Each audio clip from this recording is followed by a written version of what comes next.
Hello dear student friends, in this video lectures series, we are going to study the following points.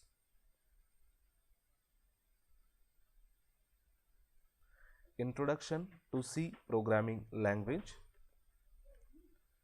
In this first, as an introductory part, we are going to study what is constants, variables and keywords with its data types, C storage classes and arithmetic and logic operators with its hierarchy. In next session, we are going to talk about decision loop and case control structures. We are going to study the syntax and programming associated with decision control structures like if else and nested if else. Then study of conditional operator, study of loop control structure like while loop, do while loop and for loop. We are going to talk about different types of statement like break and continue and its use in programming, and at last we are going to discuss on case control structures with switch case. After this session, we are going to talk about functions and pointers. First, we are going to have introduction to functions, then passing values between functions, scope rule of function and recursion. Followed with function, we are going to discuss on pointers, introduction to pointers, pointer notation and some advanced features of function.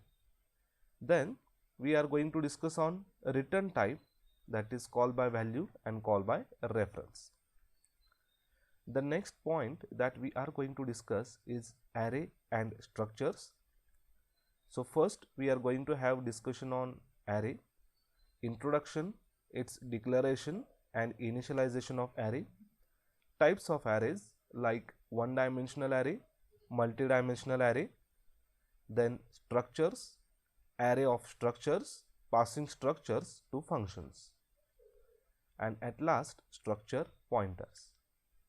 In next session, we are going to discuss on file handling, concept of file, text, binary files and streams, and at last opening and closing of files.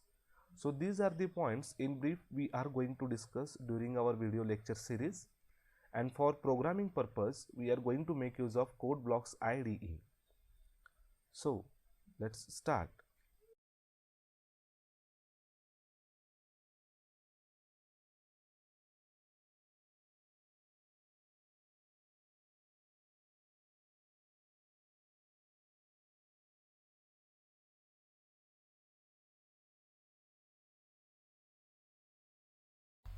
On a computer system, we use a software. What is software? A software is set of different programs, and these programs are nothing but set of or collection of different instructions which are written to perform a specific task.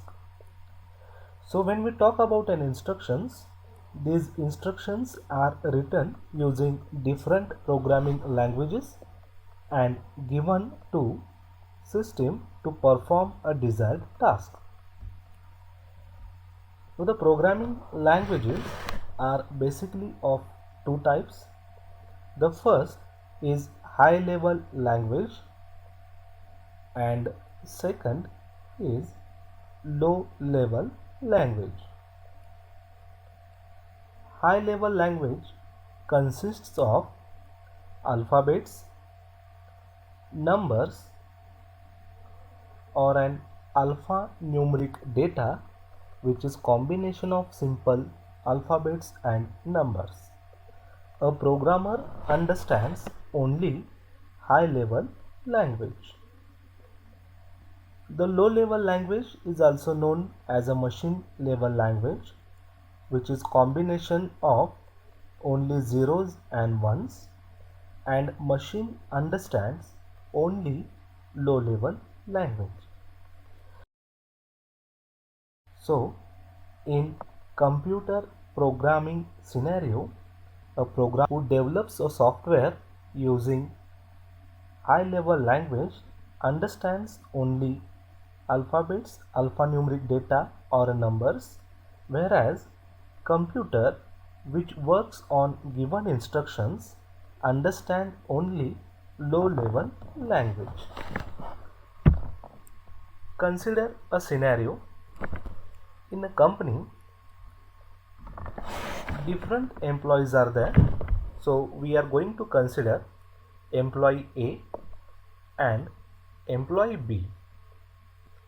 Employee A understands only language 1. He don't understand language 2. Employee B understands language 2 and he don't understand language 1. So when A want to give any information to B, he try to give it in language 1 which is not understood by B.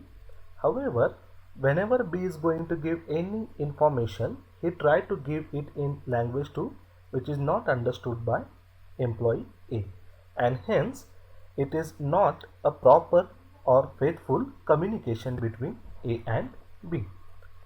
Now consider again a same scene, the same employees, employee A and employee B.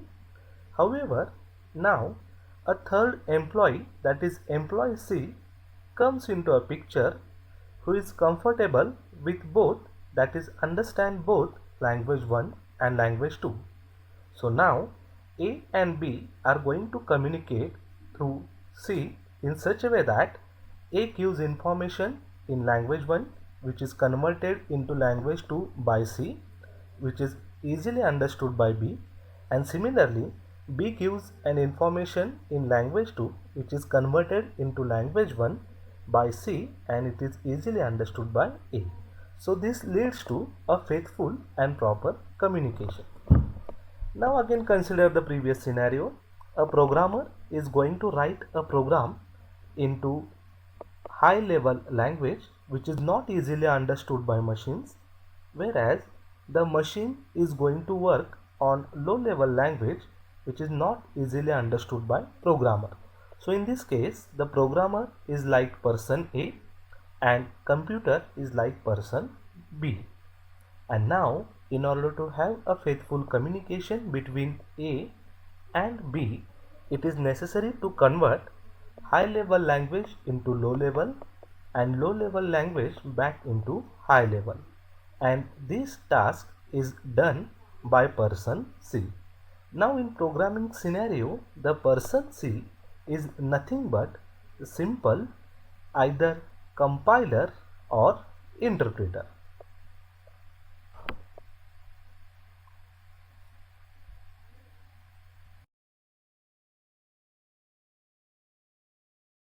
Interpreter converts each high-level program statement one by one into machine code during program run, whereas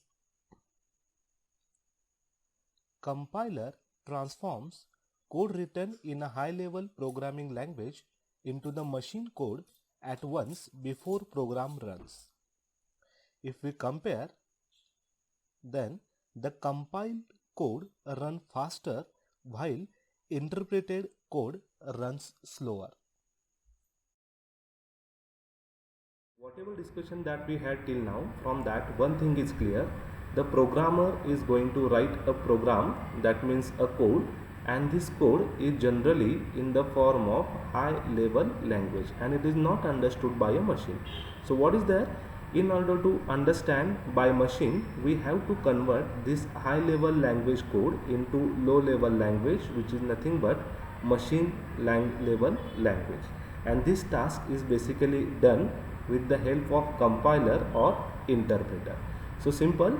Now what we are going to see, how this high level code is converted into low level, so that whatever program that written by programmer is easily understood by machine. Now before going to start it, let us first see a simple structure of C program, means how to write a C program, which are the basic elements are required. So before going to start the same, let us consider a simple example. Suppose we are going to build a house.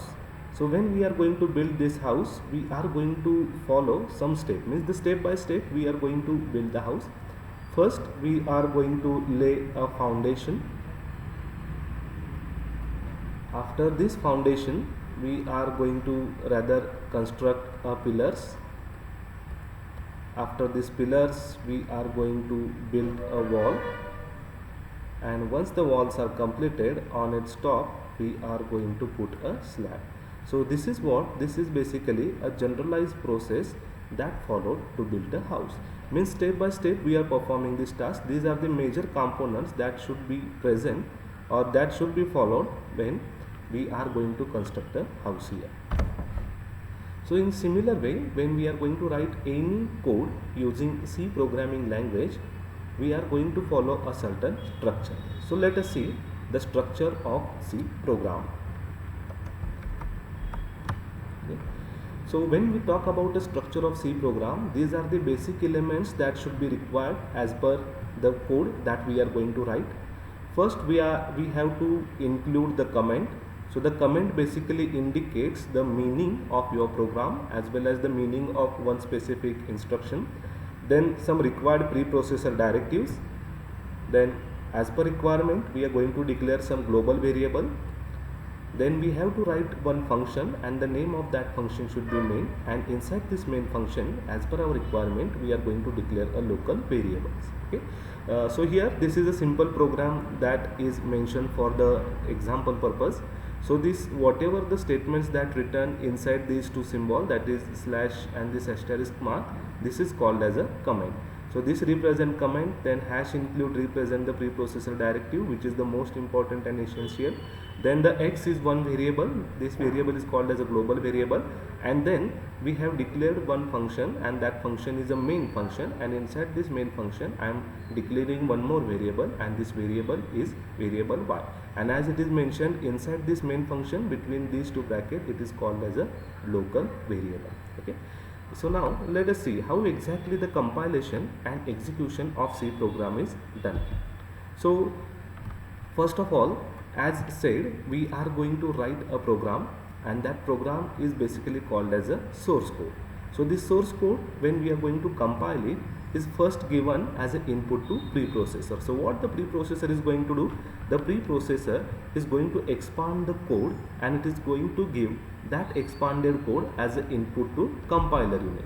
So what now the compiler will do? The compiler is going to convert the input extended or expanded code into machine assembly code. After this, the output of compiler is given as an input to assembler. So the assembler is going to convert the assembly code into object code, and this object code is finally given as an input to linker. So what the linker is going to do? The linker is going to combine the object code of our code as well as the library functions and other object file, and at last it is going to create a executable file. So let us see the process in detail again. So the step 1, using any say compiler, the notepad, or we are going to create a simple source file. So let us see the process in detail. First we are going to write our C program, which we are going to term as source code. So this source code is first given as an input to preprocessor. Now the output of preprocessor is look like in this way. So if we pay attention here, then what the preprocessor is going to do? The preprocessor first going to remove whatever the comments that are present in our program, and it is going to link the code associated with the header file. So the output of this preprocessor is given as input to compiler. Now what the compiler is going to do? Whatever this input file is there, so the compiler is going to convert this input file into equivalent assembly language program. And now this assembly language program is given as an input to assembler, and assembler is now going to generate this file, which is we had said as what? Simple the object file. Now such kind of different object files are there. For example, this object file is associated with say our return program, then some object files associated with the header file. So such kind of n number of different header object files which are required for the execution are given as an input to linker, and at last the linker is going to generate a file, and that is what simple the executable file. So this is the step or these are the steps that carried out whenever we are going to execute any program by using the different whatever the compilers available for the execution of C program.